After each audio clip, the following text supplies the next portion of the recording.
Okay, game. So, kamusta po mga ka-Streetwise? Ako po si Takero Miyamoto at welcome po sa aking munting channel. So, mga kababayan, okay, okay Takero, sa iyo yung kaninang lumipat lang. Talaga, okay.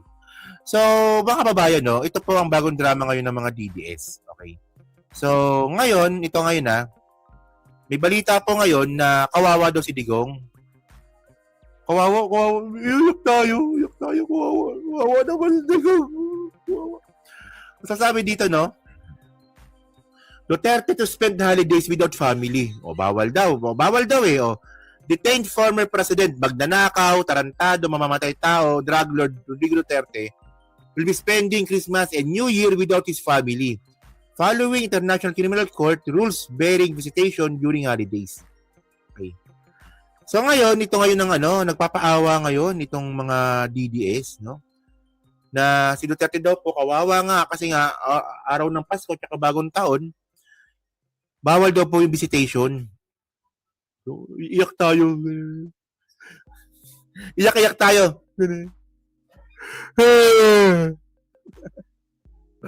Wow, Digong.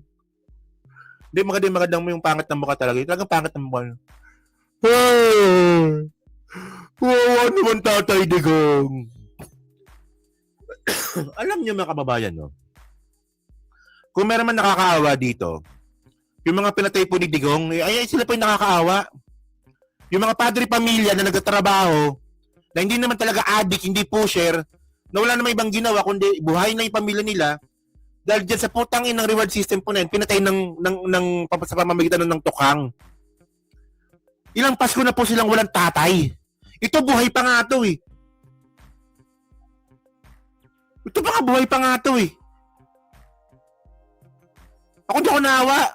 Puta, deserve niya yan. Lagyan ng sungay sa thumbnail, di ba? Ito mga bobong mga DDS, no, kung makariyak. Wow, naman Tatay Digong. Mag-isa lang sa dahil. Kung makatatay Digong, bakit asawa ng mga nanay niyo yun? Makatatay Digong, kung mga to. Tingnan ninyo, sige. Pag yan si Digong nakalaya, yan Tatay Digong na tinatawag ninyo, hindi kayo kilala niyan. Puyo kayo dyan. Tingnan nyo to, ha? So ngayon ito yung balita, no, from bilyonaryo ko ata nakuha to, no. So panoorin natin itong balita na to.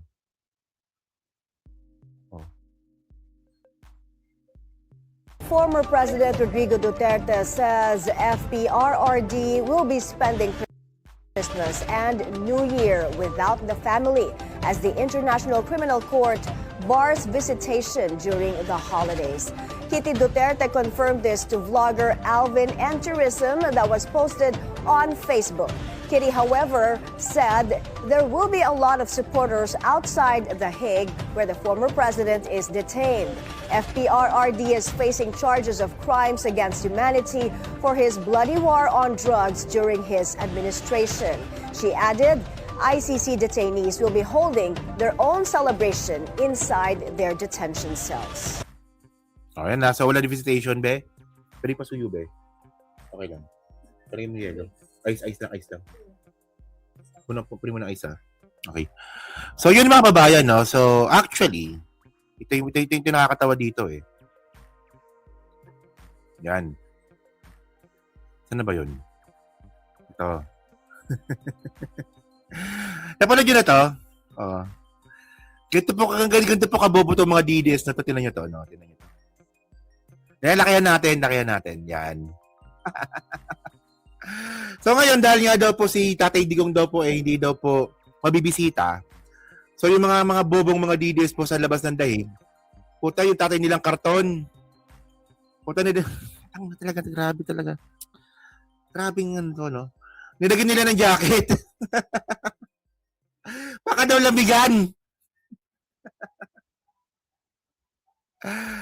Baka daw lamigan. Tinan nyo.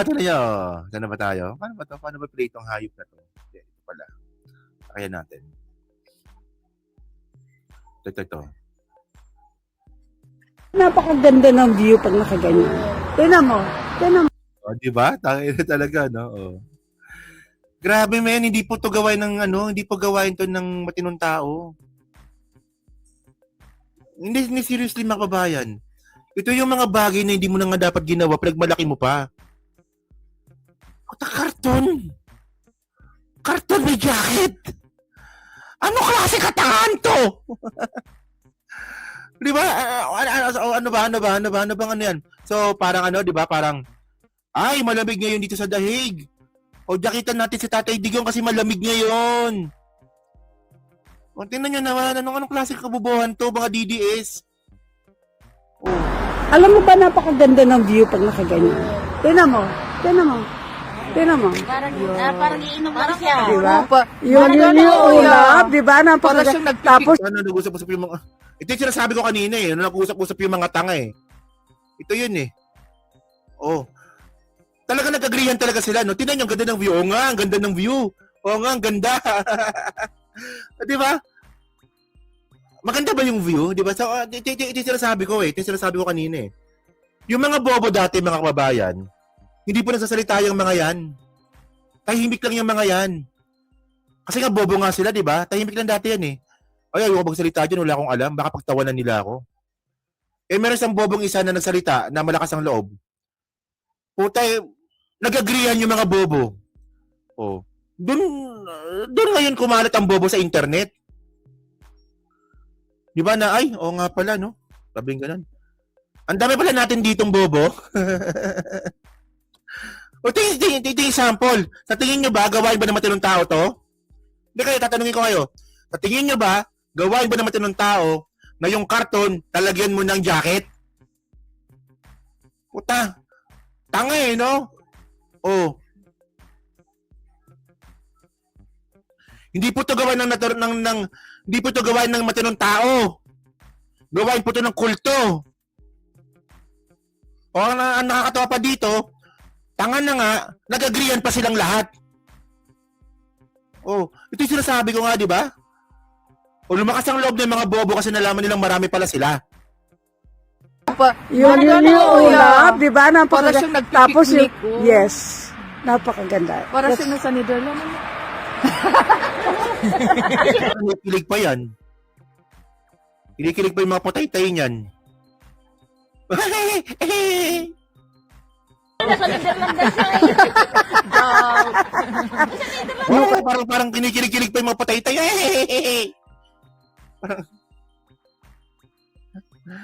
Parang ano eh, parang kinakalabit yung digong eh. Ang ganda ng wino. Wala yung tanga to, no? Kaya yun. No, kaya. At puta, no? Bakit kayo ingit sa mga DDS? Di pa kami ingit sa mga DDS. Pinagtatawanan nga namin eh. Kita nyo, di ba? Bakit kayo ingit sa mga DDS? Di kami ingit sa mga DDS. Pinagtatawanan nga namin kasi ang tanga-tanga. O ikaw nga, sige nga, sabihin mo nga, normal bang gawain ng isang matinong tao yung ganyan? Kayo nga mismo, puta. Baka nga ikaw nga mismo, di mo mapagmalaki yan eh.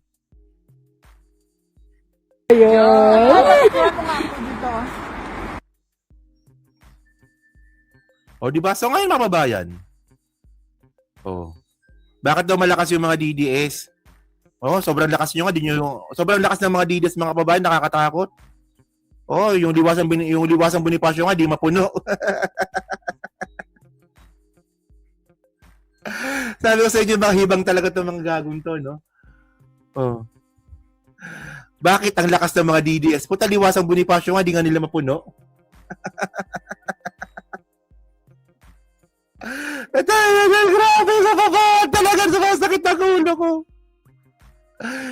Puta, alam niyo mga kababayan, no, kayong mga bobong mga DDS, no, yung utak, no, yung utak hindi lang po nakalagay sa ulo yan, ginagamit din po yan minsan. Oo. Hindi lang po hindi lang po yung utak, no. Hindi lang po yan hindi lang po nakakonekta yung mata diyan. Nung ginagamit po ang gamit po ng utak mga kababayan, gamitin po sa common sense tsaka sa critical thinking, tsaka desisyon sa buhay. Puta, paano nangyari yun, no? Balakas daw yung mga DDS, puta. Iwasan Bonifacio nga, hindi nga nila mapuno. Anong gamit ng utak ninyo? Ewan ko sa mga to, no? So ngayon mga kababayan, tingnan nyo to, ha? Okay.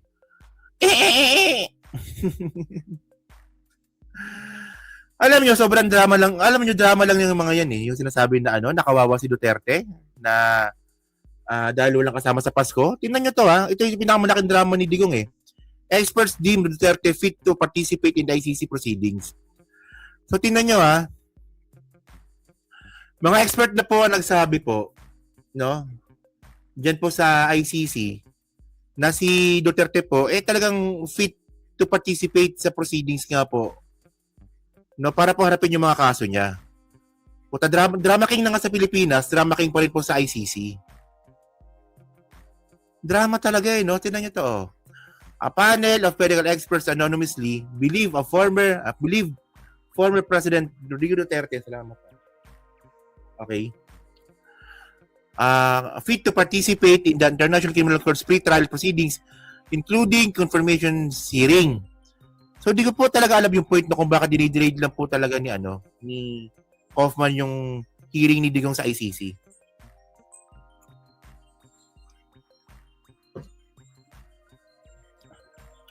Kasi yan eh. Delaying tactics kasi yan eh. Di ba? Oh. So, ngayon ito okay. Ito ngayon yung ito yung statement nga po ni Kitty. Panoorin niyo to ha. Sige. Ito na ba tayo? Ito. Kumusta? So, pwede mo bang ibahagi kung kumusta yung pagbisita mo ngayon kay Tatay Digong? I think today was better. Also longer since I arrived before the time started. I arrived around 1:15. Better in a way also because it was less emotional. I mean, always the first visit, the most emotional talaga. So, today was good. Today was more lively. There was lots of talks, mostly about family, but he did ask news about the Philippines, of course, and Davao. Kanyo, di ba? Sabi ko sa'yo, drama lang to eh. Akala ko ba si Duterte hindi na makapagsalita? Akala ko ba si Duterte hindi na makausap? Akala ko ba wala na sa katinoan si Duterte? Ganyan po kayo niloloko mga DDS.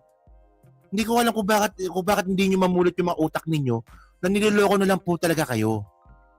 Di ba? Nung nakaraang buwan lang po sabi ng mga sabi ng Duterte camp, kailangan na rin po lumabas ni Duterte sa ICC kasi daw po hindi na rin po makausap ng matino. Di ba? Wala na raw sa tamang katinoan. Unfit to trial na raw po. Pero ngayon, pagkausap mo naman yung mga kapamilya ni Digong, ngayon sabi naman ni Kitty, magandang usapan namin. Di ba? Normal na normal po si Digong mga kababayan. Tingnan niyo kung paano kayo pagdalaruan. Last month lang nung sinasabi na wala na sa tamang katinoan si Duterte, ang daming mga DDS ang umiyak. Ang daming DDS ang naawa. Wawa naman si Tatay Digong. Oh, meron ng ulyanin na ay papalayain. O yun naman pala, hindi pala totoo. So, okay lang sa inyo na niloloko kayo? Okay lang sa inyo yun?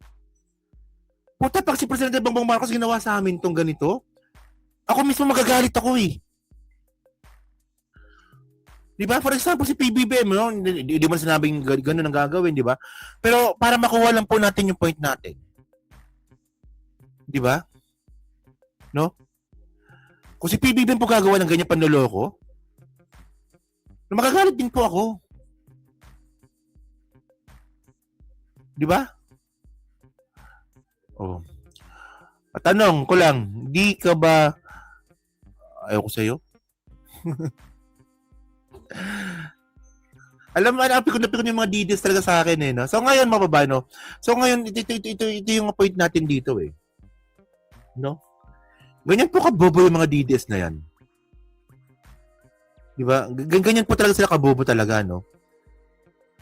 Walang actually, alam nyo, napapansin ko po talaga dito kayo, no? Napapansin ko na po talaga dito sa mga DDS.